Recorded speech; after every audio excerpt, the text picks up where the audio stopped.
राज्य में बढ़ते रिकॉर्ड तोड़ संक्रमण के बीच राहत भरी खबर सामने आई है। दरअसल सूबे के स्वास्थ्य मंत्री बन्ना गुप्ता कोरोना को मात देकर सामान्य जीवन में वापस लौट आए हैं। कल स्वास्थ्य मंत्री बन्ना गुप्ता की तीसरी कोरोना रिपोर्ट नेगेटिव आई, जिसके बाद उन्हें देर शाम रिम्स से छुट्टी दे दी गई है। वहीं जेएमएम सुप्रीमो शिबू सोरेन भी मेदांता में स्वस्थ हो चुके हैं। आने वाले 2 से 3 दिनों में उन्हें अस्पताल से डिस्चार्ज कर दिया जाएगा। और एक तरफ जहां कोरोना का संक्रमण बढ़ रहा है, तो दूसरी तरफ राज्य की सियासत के लिए एक बड़ी खबर, एक सुखद खबर भी इसे कहेंगे, क्योंकि एक तरफ जहां गुरुग्राम के मेदांता में शिबू सोरेन की हालत में सुधार बताया जा रहा है, स्वस्थ बताए जा रहे हैं, तो दूसरी तरफ राज्य के स्वास्थ्य मंत्री बन्ना गुप्ता भी कोरोना को मात दे चुके हैं। दरअसल पिछले कई दिनों से वो कोरोना से संक्रमित थे और इस तरीके के सवाल भी उठ रहे थे कि आखिर 9 से 10 दिन हो गए हैं, अभी तक क्यों उनकी रिपोर्ट नेगेटिव नहीं आई, क्या उनकी हालत स्थिर है कि नहीं, इस तरीके के कई सवाल उठ रहे थे। लेकिन आखिर स्वास्थ्य मंत्री बन्ना गुप्ता कोरोना से जंग जीत चुके हैं। हमारे साथ रांची से संवाददाता नवीन शर्मा इस खबर पर ज्यादा जानकारी देने के लिए जुड़ गए हैं। नवीन, राहत भरी खबर राज्य के लिए।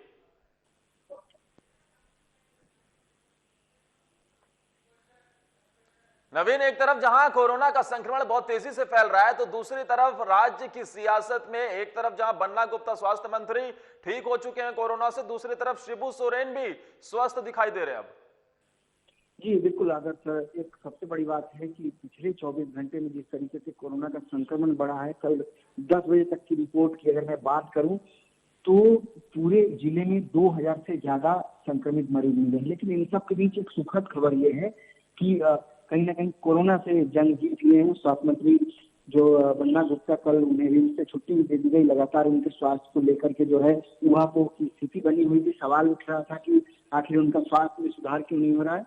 लेकिन कल जब उनका कोरोना टेस्ट कराया गया, ये तीसरा टेस्ट था, उसमें उनकी रिपोर्ट नेगेटिव आई, जिसके बाद डॉक्टरों ने उन्हें डिस्चार्ज करने का फैसला लिया और कल देर शाम जो है उन्हें छुट्टी दे दी गई। हालांकि एहतियातन जो रूल्स है कोरोना को लेकर के, उस हिसाब से अभी छुट्टी मिलने के बाद भी स्वास्थ्य मंत्री को तकरीबन 14 से 15 दिनों का क्वारंटीन जो है पीरियड को पूरा करना पड़ेगा। इस दौरान वो किसी से भी नहीं मिलेंगे, ना तो सार्वजनिक कार्यक्रम में शामिल होंगे, और होम क्वारंटीन की जो अवधि है 14 दिनों की, उस अवधि को वो पूरा करेंगे। और ये भी उम्मीद जताई जा रही है कि कोरोना से ठीक होने के बाद ये 14 दिन की अवधि है क्वारंटीन की, इसको पूरा करने के बाद हो सकता है वो प्लाज्मा डोनेट भी करे। वहीं दूसरी तरफ अगर शिबू सोरेन की बात करें तो उनकी स्वास्थ्य स्थिति अभी स्थिर बताई जा रही है, स्वस्थ बताया गया है उनको।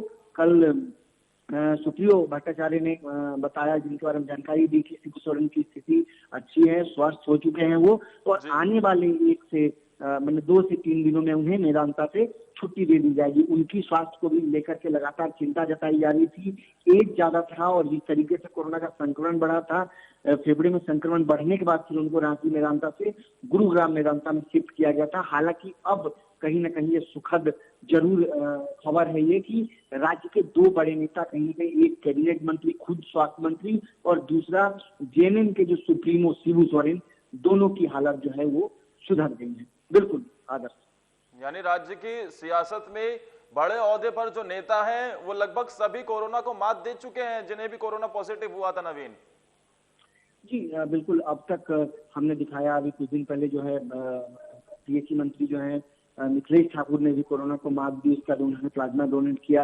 उसके पहले आप कह सकते कृषि मंत्री जो थे बादल पत्रलेख, उनकी भी रिपोर्ट नेगेटिव आ गई है, वो भी होम क्वारंटीन में थे, वर्तमान में भी होम क्वारंटीन में है। हालांकि अभी उन्होंने भी कोरोना को मात दे दिया। दूसरी तरफ आज स्वास्थ्य मंत्री ने कोरोना को मात दे दिया और शिबू सोरेन भी स्वस्थ बताए जा रहे हैं। हालांकि इस बीच अंबा प्रसाद जो है, बड़गांव विधायक जो अंबा प्रसाद, वो उनकी तबीयत बिगड़ने के कारण उनको रिम्स में शिफ्ट किया गया है। तबीयत खराब होने को कोरोना पॉजिटिव पाई गई थी अभी 2 दिन पहले, तो निश्चित तौर पे उनका भी कुछ दिनों के अंदर स्वास्थ्य स्थिति ठीक हो जाएगी और वापस लौट आएंगे। लेकिन सबसे बड़ी बात है कि जिस तरीके से सूबे में संक्रमण बढ़ा है, अब तक के सारे रिकॉर्ड को तोड़ते हुए केवल रांची की बात करें तो 951 मामले जो है मंगलवार देर रात ये मामले स्पष्ट सामने आए। तो ये कहीं ना कहीं बहुत चिंताजनक विषय है, क्योंकि 950-51 मामले कभी सूबे में मिला करते थे, वो अकेला मामला अब कहीं ना कहीं राजधानी रांची में सिर्फ देखने को मिल रहा है।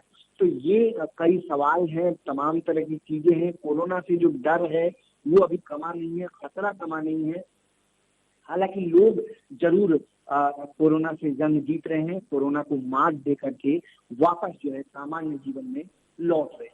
बिल्कुल बिल्कुल, जाहिर तौर पर जिस तरीके से एक तरफ कोरोना का संक्रमण फैल रहा है तो दूसरी तरफ राज्य की सियासत के बड़े नेता कोरोना को मात देकर घर वापसी कर चुके हैं। लेकिन नवीन, फिलहाल कोरोना का अपडेट जल्दी से जानना चाहेंगे, झारखंड में क्या कह रहा है? देखिए, मैंने जैसा आपको बताया कि केवल अब तक के झारखंड में पूरे कोरोना के रिकॉर्ड को कहीं ना कहीं तोड़ा गया है, टूट गया है। बता सकते हैं कि 2097 केसेस केवल कल रात को अगर कहें तो मंगलवार की देर रात जो रिपोर्ट आई है उसमें एक दिन में सर्वाधिक 2097 नए मामले पूरे सूबे से निकल करके सामने आया है। दूसरी तरफ राजधानी रांची में 900 से ज्यादा मामले, 951 मामले कह सकते हैं कि 951 मामले केवल राजधानी रांची में देखने को मिला है, जो चिंताजनक विषय जरूर है। पूरे झारखंड के परिप्रेक्ष्य में बात करें तो सबसे ज्यादा एक्टिव केसेस अभी वर्तमान में राजधानी रांची में है। 27% के आसपास कुल कोरोना के संक्रमित के जो एक्टिव केसेस हैं वो राजधानी रांची में है, तकरीबन 27%। इसके अलावा जो दूसरा जिला है पूरे राज्य में 17% के आसपास कुल एक्टिव केसेस के मामले में पूर्वी सिंहभूम जिला शामिल है। तो ये दो जिला झारखंड में सबसे ज्यादा प्रभावित है, और दोनों जिला के अगर एक्टिव केसेस को आप मिला दो 27% और 17%, यानी 50% से ज्यादा एक्टिव केसेस केवल राजधानी रांची और पूर्वी सिंहभूम में। जाहिर तौर पर नवीन, एक बार फिर से राजधानी रांची परेशानी का सबब बनता हुआ दिख रहा है। लगातार मामले बढ़ रहे हैं, एक्टिव केस यहां से 47% से ज्यादा है। शुक्रिया नवीन, तमाम जानकारी देने के लिए आपका।